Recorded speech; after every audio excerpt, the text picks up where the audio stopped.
class, welcome. If you're watching the replay, welcome. This is Nutrition 911.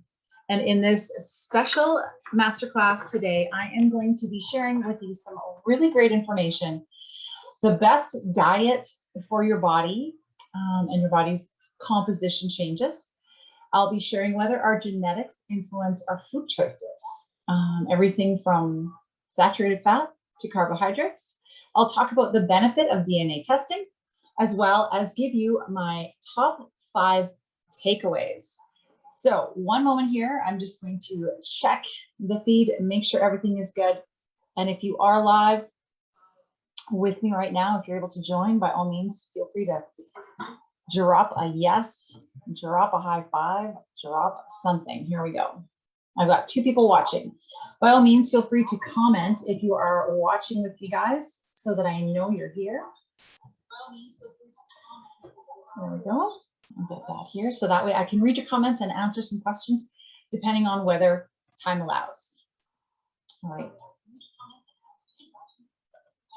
And give me 1 sec. I have got a fancy document here that I'm going to queue up and share with you as well.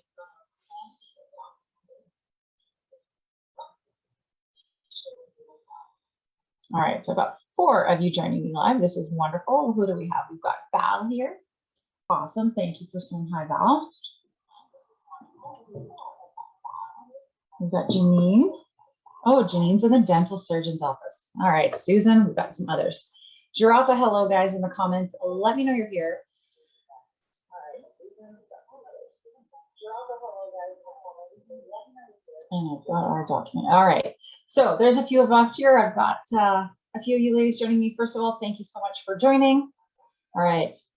I am Julie, and I am here, guys, with Nutrition 911 today. All right. I'm going to share with you some really great information and drop some information, too, about how our genetics can impact our food choices and can help guide and direct the kind of food choices that we make. All right, so we're going to just turn that down. Now I'm going to share a document as we start here. Let's see, I've got this special document here and I'm going to share it with you guys. All right, so there's me and there's my screen. So welcome to 911, Nutrition 911. This is put together specifically with the woman in perimenopause in mind, okay? So if you're approaching 40, you might be starting to feel some shifts. And, you know, being in menopause doesn't necessarily mean we will feel any changes at all, even though they are occurring, and it is totally natural. So keep that in mind as I go through. The purpose of today is to help you optimize your nutrition. And by optimizing your nutrition, making better choices that are best for you, you can improve things like hormone balance, sleep, overall energy, well-being, and even help your body to shed some of the weight if that is one of your goals. So let's keep going here.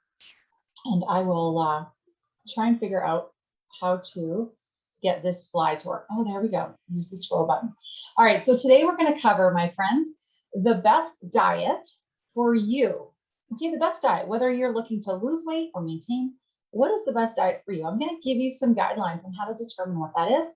I'll talk about how those genetics influence our food choices, the benefits of DNA testing, whether you're aware of it or not, and I'll give you my 5 top takeaways for simple nutrition tips. Okay, so before I start, let's just take a look at the word diet. All right, if you're watching me live or on the replay, hi Andrea, please drop in the comments. All right, what does diet mean to you when you hear the word diet? Okay, for the purposes of this workshop masterclass, I use the term diet to refer to a long-term approach to healthful eating versus a short-term quick fix. Okay. So in this presentation, whenever you see the word diet, I'm using it as to adopting a long-term lifestyle approach. All right. Hey, Taryn's watching too. And as you have questions, guys, or things relate to you, please comment below. Let me know any thoughts that you have, whether you relate to any of this. So before I drop the best diet for you information, I just want to share a little bit about my story. If you have watched the How to Lose Belly Fat series, you've heard a little bit of my story. If you haven't, in point form, let me tell you. So I was 43 years old in the best shape of my life, was teaching fitness classes, still training pretty heavy, right up until a week before she was born. And then, of course, the first year of motherhood is a blur. But then something interesting started to happen. I was exhausted all the time. Okay, I was trying to run a business and parent at the same time. I found myself making really poor choices with my food. I was bloated. No matter how hard I tried to work out, I had a lack of muscle tone. I was constantly sore. The worst part of it probably was the depression and the irritability. Like walls would just kind of step out in front of me and I'd run into them and unload every swear word you can imagine. I had dry skin, brittle hair. I just felt like a shriveled prune. Now, if you can relate to that, maybe you're not there, but maybe you have been, got yourself out of any of those things, just drop I relate. Or maybe you're experiencing some of this. It could be other things too, like sleep disturbances, okay, low libido, anxiety, any of these things. I was there. I am no longer there. So now what I do is I take that experience, relate it, and share it, and help other women know that it doesn't have to be that way. That if you experience one or all, dozens of perimenopause type symptoms, that there is a way out, there is solutions, and sometimes they're simpler than you think. So let's move on to the information you really want to know, which is what diet is the best diet. All right. So I'll tell you, I'll give you some information, some food for thought, so to speak. So let's talk about what is the best diet for you. So first of all, we all know that there is so much information out there. It's often inconsistent. You can go to one site and find some information. You can go to another site, find completely different information, okay? So somehow in history, we have overcomplicated nutrition to a point where people have decision fatigue, diet fatigue, nutrition fatigue. Can any of you relate to this? All right. Anyone that relates, please drop it in the comments. And if you're watching this on the replay, just take a moment for me, please, and type replay in the comments as well. So if you can relate, there's so much information out there. It is often rendering us immobile. We just make no decisions because we don't know what to do. So we keep doing what we're doing, which isn't making us feel better. All right. Oftentimes, people will just get rid of one macronutrient group altogether and think that's the answer, okay? Thinking foods are good or bad, having shame or judgment attached to foods can create disordered eating, okay? So if you find yourself thinking about food a lot, all right, obsessing about what you're gonna eat or what you're not gonna eat, or feeling bad or guilty about any certain foods, that can be a symptom of some disordered eating. All right, and so we want to move away from that idea of good and bad foods. There are simply foods that might provide us with more nutrients, vitamins, minerals, and nutritional support that we need to live and do all the things we love with energy. And there are other foods that simply do not provide that level of nutritional support for us, okay? So let's eliminate the good and bad. There are some more helpful, less healthful choices out there. All right, so that was my preamble to giving you the goods here, ladies, on what type of diet is best. So we're going to go through some points now. If you're going to take some notes, great. Please feel free to comment as we go through with anything that might relate to you or you might really resonate with, or questions that you have, okay? So put simply, the best diet is the one that you are going to stick to. And remember, diet means a long-term approach. Okay, I'm not talking a diet like Atkins diet or keto diet or something that you do and then don't do for the rest of your life. I'm talking a long-term approach. So the best diet, the best way of eating is the one that you will stick to. That is simply the answer. All right. Now, beyond that, we also have some really, really important factors that we have to look at. So number one, make it a diet that you will stick to. And make sure that it's a safe diet, all right, without any unintended or intended health consequences for you down the road. Okay, remember, it's not short-term overnight game. It is longer-term sustainability and results. All right, so any questions, guys, let me know. And if this is making sense, lovely, drop me a high five or give me a thumbs up or give me a heart if you're appreciating any of this. So how easy is the diet to adhere to? Okay, that is a really important question to ask.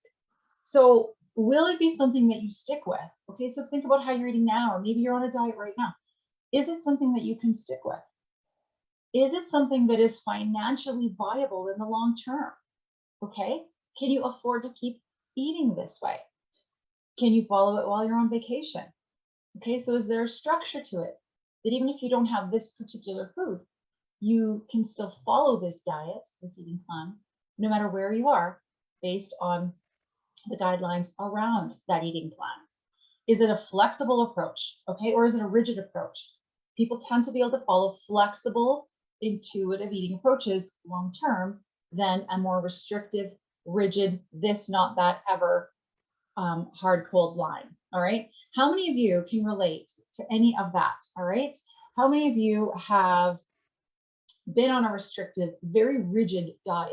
And if so, how long did you stick with it? All right. I'd love to know your thoughts on that, or give me a thumbs up for how many of you do agree that a more flexible approach, good, someone gave me something, that a more flexible approach will be something that you tend to stick to. Okay, remember, typically if there's guilt or shame or a good bad approach, it's generally not going to be something that's mentally or physically supportive for you in the long term, okay? And mindset is huge when it comes to our relationship with food. So switching it to a plan that provides a healthy mental approach and good thoughts about your food is the best approach. All right. So Val has her hand up and she says yes, and it lasted about 2 weeks. All right. So we need to make sure that we can adhere to it. Okay. If you can't stick with it, it won't be successful. Thank you for your comment too, Claire, and that's awesome. Yeah, disastrous. So the second point is it needs to be able to be adapted and tailored to your goals as an individual, not mine. So I'm going to pick on keto just because it's a buzz, a diet word right now. What works for somebody who's having great results on keto may be the worst results that you would have on that same diet. So the diet we choose, the way we choose to eat, we have to be able to adhere to it long term, and it has to suit our goals as an individual. So let's talk about those goals. All right. What are your goals? Is it weight loss? Is it maintenance? Is it to build more muscle? Do you need more calories? Okay. Is it simply that you're looking for a type of eating approach that will help you avoid disease factors and minimize risks down the road, like high cholesterol, okay, diabetes, cancers, right? Those are great goals. So is your diet currently addressing and identifying those goals that you have? Okay. The third thing, it should identify your health risks. Okay. So somebody who is, say, suffering from IBS or Crohn's definitely needs to make sure that their diet approach is not only something they'll stick to, but something that will not end up causing them more pain. Likewise, is your diet identifying any health risks you have, such as osteoporosis, thyroid disease, hypertension, adrenal fatigue, or HPA axis dysfunction? Okay. So it has to identify any of those things that may put you at risk. If you're on a specific diet that isn't giving you the calcium you need, and you have osteoporosis or a high risk of, this is a diet that is not addressing your specific needs health-wise. All right, does that make sense? Is this making sense? Is anyone nodding their heads? If you're nodding their head, just type nod my head or high five. If you have questions about any of this, shout out the questions, type them in the comments, okay? And then the fourth area that I wanted to talk about is your diet should provide you with complete nutrition. Let's back up to the definition of the best ideal diet for you is going to be the one you follow long term. Can you follow this eating plan long term if it completely eliminates full macronutrient groups? For example, you're not allowed to have any carbs that are not vegetables or fruits. Can you see the next 10, 20, 30 years of your life without eating a piece of bread or a wrap or a piece of pie or a cake or a cookie? If you can, please give me your magical secret, because remember, there's no good, there's no bad, and all foods have a place. But if you have absolutely no place for a specific food that's rigid, it's restrictive, it could cause disordered eating, negative vibes around your food. All right, and remember, we want to up the vibration around how we treat our bodies and how we fuel our bodies through nutrition. So that's a great question. Does it provide complete nutrition? It should include enough of the proper nutrients, okay, that are required for your body's survival, for your physiology, and for your hormone balance. Again, speaking to women who are approaching 40s or over 40 in that perimenopause and menopause stage of life, is there enough protein? Is there enough fiber? Are there enough complex carbs to provide you with the energy? Did you know certain carbs, complex carbs, starch carbs can help calm your cortisol levels as we want them to naturally deplete through the day? Did you know that? If you didn't know that, guys, right? I did not know that. Okay. All right. Eye-opening, whatever, aha moments. All right. Is there enough healthy fats? One thing I see is quite often a lot of women, men too, think, oh, well, if I just cut out the fat, I'll lose weight. That's actually very the opposite of what we want. Okay, there are, again, more nutritional fats, less nutritional fats. Okay, so we want to have enough of the good fats in our diet. Dietary fat is critical. It is a key macronutrient. Protein, carbs, fats. Key macronutrients. All right. Are there enough vitamins and minerals in your diet? Okay, so if we're eating a very nutritious diet that we can adhere to, that identifies our goals as an individual, okay, so that we're not eating not enough or we're not eating too much, that identifies any health risks or health factors that we are currently experiencing that we have to identify through proper food, and provides us with complete nutrition, wonderful. In that case, that is the best diet for you that gives you more of a long-term sustainable approach, healthy weight loss if that's your goal over time, healthy maintenance if that's your goal over time, and with the proper macronutrients, vitamins and minerals, cuts down on the overall amount of supplementation you may need, okay? Depending on our diet, we still may need it, and that is a conversation for another workshop. But gives us that nice, sustainable, flexible approach, okay? So we can maintain this in the long term, which has so many benefits, not just physically, mentally, emotionally, physiologically, but financially as well, all right? So finding what works and then just sticking with it and understanding that flexibility as you go through. So few of you watching me, I really appreciate you joining me here live, guys. Thank you. Please, if you are watching, just let me know. Drop your name, say hello, send through a comment to let me know how this information is sitting with you so far. Is it making sense? Is anything new? Have you thought about any of those points, like adherence, your individual goals, identifying health risks, providing complete nutrition? Have you thought about fiber, for example? Okay. Is your diet that you're currently on more of a long-term approach that you could sustain? All right. Those are all the really important questions. Now, the next important question, and the really interesting topic I was really looking forward to sharing and diving into here, guys, is can our genes determine which diet is best? All right. So here we go. Slide number 3. Can our genes determine which diet might be best? I love that this is soybeans, all right, because in my food, hormone, and health live masterclass a couple of weeks ago, I spoke about soybeans, all right, and their absolute benefit to women who are experiencing any issues with premenstrual symptoms, cramping, endometriosis, PCOS, hot flashes, perimenopausal symptoms. Amazing. So I used this image for this. So let's dive a little bit deeper into genes and nutrition. First of all, I'd love to know how many people who are currently live with me or watching on our weekly, how many of you have ever had genetic testing done in relation to how they affect your types of workouts, fitness, and your nutrition, types of foods, saturated fat sensitivity, predisposition to obesity, depending on what kind of foods you eat?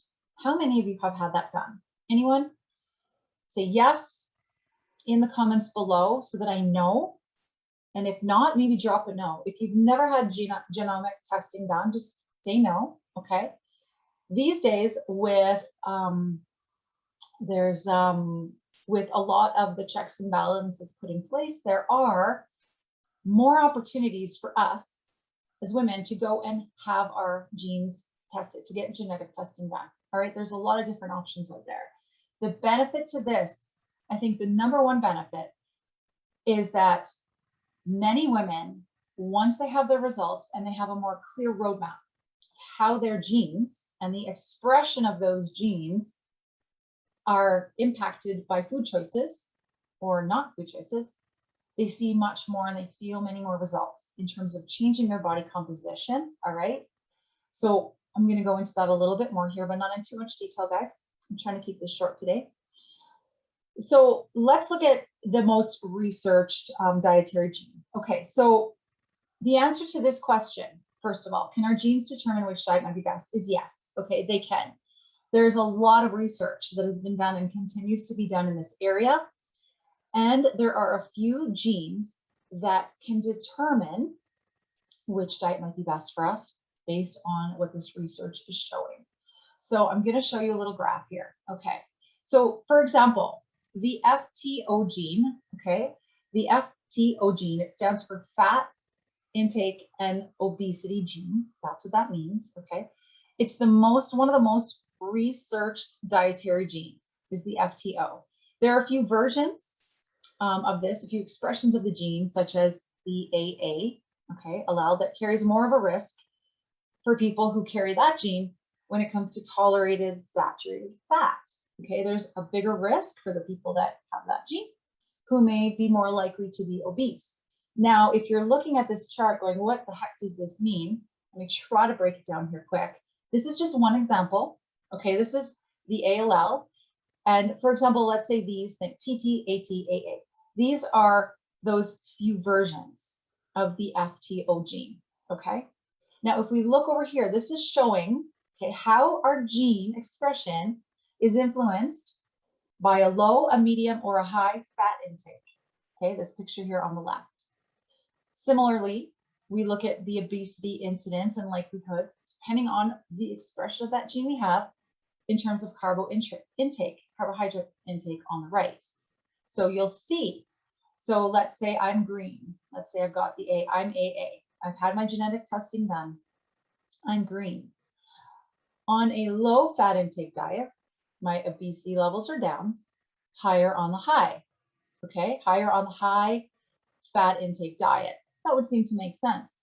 But what I find interesting is let's look over here at the carbohydrate side, okay? So let's again say I'm a low, I'm an AA, so I'm this green color. So my likelihood of obesity increases significantly than someone with a different version of that gene, okay, as my carbohydrate intake changes. So I am more likely to experience obesity with a low carbohydrate intake. Now, this to me, and maybe to you, is fascinating.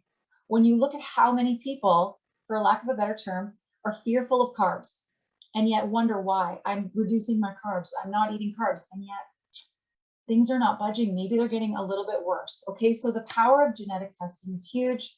I have a few of my own personal mentors that implement their genetic testing kits to their clients who want to see shifts, see body transformation changes, you know, lose the belly fat, lose the visceral fat in and around the organs with great, great, great success. It's like having a map. You are here and you want to go here. The genetic testing can be the directions. Okay, forget Google Maps. You got a DNA map. Okay. Any questions on that? I know this is probably a lot of information. The chart looks a little intimidating, but really it's not. And so on the other side of things, look at how people with, you know, like there's a little variation. That's quite a big variation in terms of whether which gene you have, which expression of that, which version will affect your obesity, okay, depending on your carb intake, your fat intake. These are two examples. All right. So if that was helpful, that's great. Please comment. Didn't know that or knew that, guys. Your comments mean a lot to me to help me determine where we're at. And if you need more information, less, or what sorts of future information that you might need. So as you can see, depending on the version of the Fto gene you have, okay, shown here, AT, it illustrates the likelihood of obesity levels based on low, medium, and high fat and carbohydrate levels. Now that's just one gene, okay? So testing can show us things over a big amount of time. And let me scroll it into this next graph here, okay? So when we tailor a nutrition program or a fitness program, okay, based on the results that we get back from your DNA testing, and I'll show you a kit here in a second, we consider that it's a nutrigenetic diet. Okay, so the nutrigenetic diet significantly increased the probability to maintain weight loss long term. And again, it might not be weight loss for you. It might be maintenance for you. It might be avoiding certain non-communicable diseases in the future, like high cholesterol, diabetes type 2, various sorts of cancers. Okay, so its power is enormous in how it can help us moving forward. And so there has been a lot of research here that improved weight management using genetic information to personalize a diet is important. And you'll note that calorie control diet. I want to speak on calorie control. It's not as simple as restricting calories. As we know, if you severely restrict your calories, okay, if you watch any of those how to reduce belly fat videos, sending your body into a massive calorie deficit to not support your basic resting rate or your basic metabolic rate or the basic needs you have to survive, okay, given your height, your weight, your body makeup, can really throw hormones into a tizzy, all right? We can really affect the cortisol levels. Cortisol levels can be all over the place, insulin levels, okay? A whole bunch of stuff happens when we don't eat enough calories. And calories are basically little bits of energy. No matter what the food, it's energy, okay?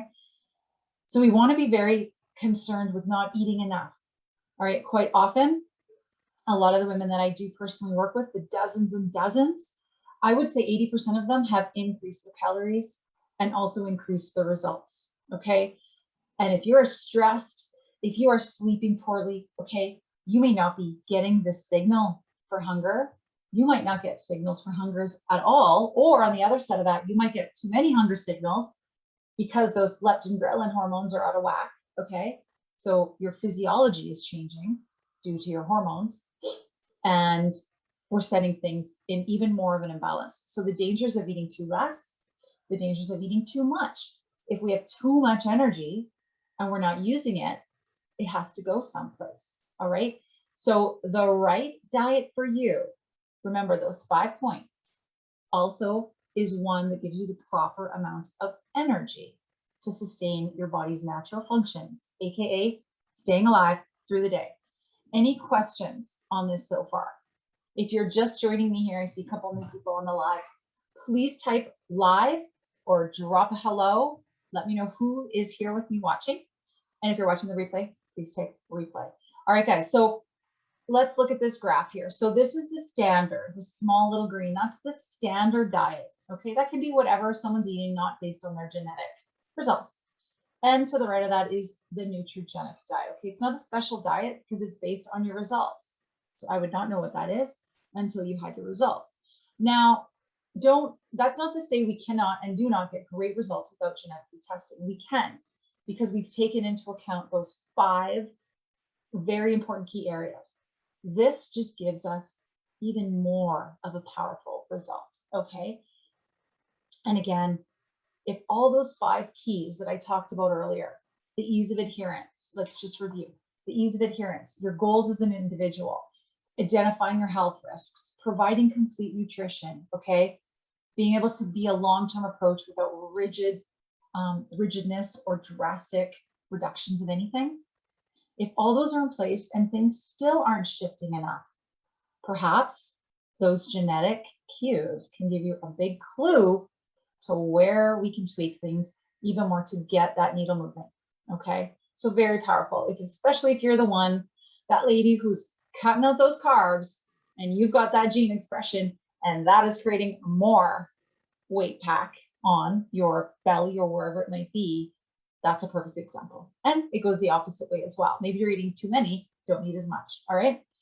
So moving on here, it can basically, the DNA testing can give us that result, like the graph that I've shown you, that can give you an even more genetically customized roadmap, okay? Genetically customized roadmap.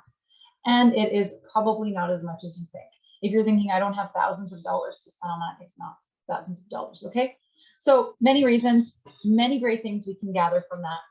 And I'm just going to summarize this chart here, guys. So people will react to macronutrients very, very differently, okay? What's healthy for one is unhealthy for another. Broccoli to me is awesome. Broccoli to you may send you into pain for 3 days, okay? Understanding our specific genotypes can make a diet, lifestyle choices, fitness plan more successful, can and does. And it also helps to increase adherence. So this brings me back to the very first thing I said, is the right diet for you is the one you will stick to, okay? The one you will adhere to. And matching that to what your genetics are telling you is the best path to even more success, all right? So let's move on to my top tips. Now, this is going to be a little bit different than what I just talked about. So my top tips is not showing up. Here it is.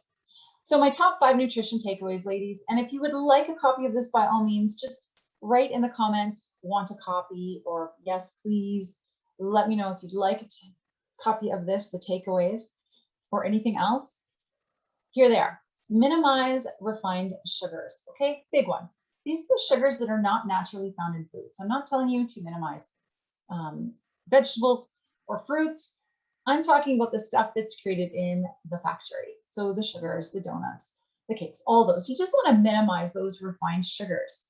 Excess sugar can lead to insulin resistance. We don't want to be insulin resistant. We want to be sensitive to insulin so it does its job better, okay?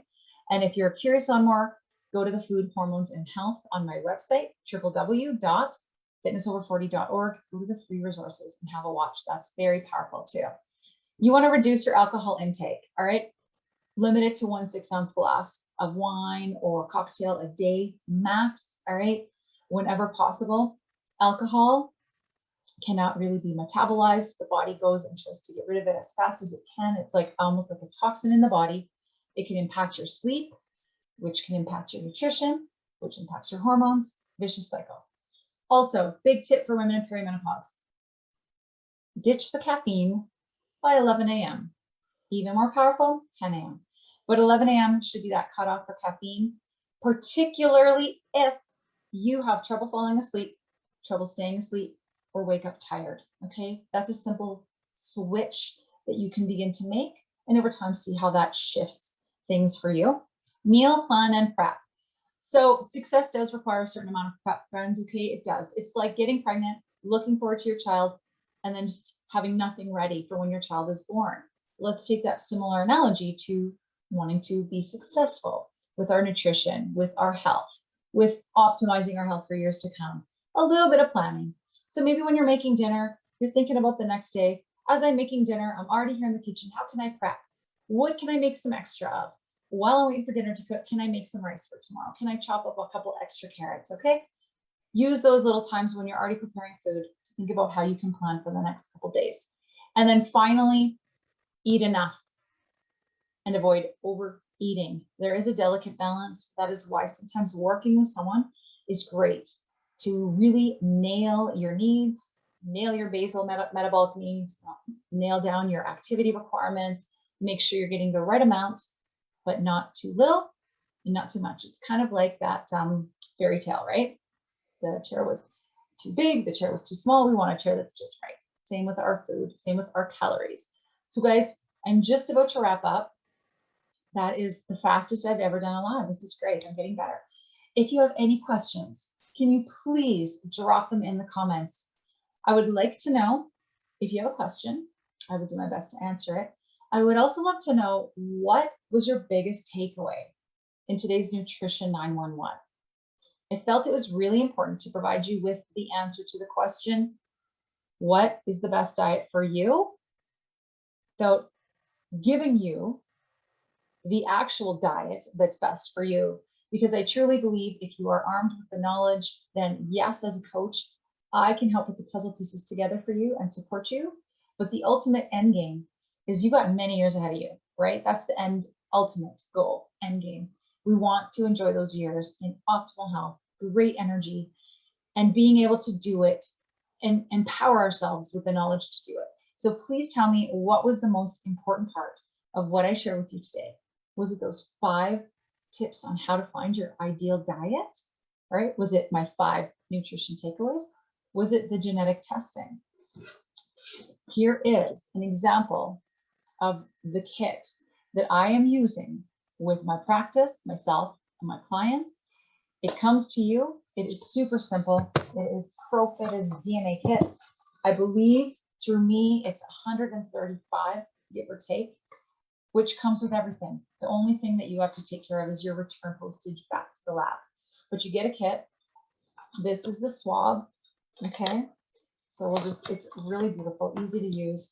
Comes with your swab, okay? All you do, unscrew the tip 10 times on the bottom, 10 times on the other side of the bottom of your mouth within an hour of not eating or drinking anything.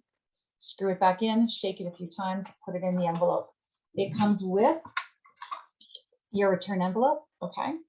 It's got everything on there. You just need to stick on the postage. You put your tube in this plastic protected container inside the envelope, and voila, super easy instructions, very, very basic. And then there is, you have to complete that you agree that everything is confidential and private, and your information, what happens to your information, and you just fill out a quick little form, send it back. I can get you the DNA kits. We can go through your results together, and I can open the door to an entirely new health and fitness world for you guys if it is something that you're interested in. So if you are interested in these DNA kits or want more information, please type more information below, okay? And I'd be happy to share the information with you and tell you how it works. Super duper simple, or I wouldn't do it. And get you next level rock star skyrocketed results. And last but not least, guys, you all know how to contact me, but if you don't, you can simply drop a message here. I can get in touch. You can email me, text me, or you can book a free call to talk about anything that I just shared, or to talk about your own DNA Fit kit and how that can propel your health and fitness journey in the right direction. Okay, I'm here to help, guys. Again, if you have any questions, please let me know. I don't see any questions yet. Thank you for watching this far. Please type where you're watching from, your name, or a high five or a thumbs up that you got something out of today's masterclass. And if you would like another topic, what would you like more of? What are your questions? What do you struggle with? Let me know so I can make sure that we get you the information and the support that you need. Thank you, guys. Have a really great day, and I will talk to you soon. All right, Karen, yes, watch the replay. All right, guys, have a good day.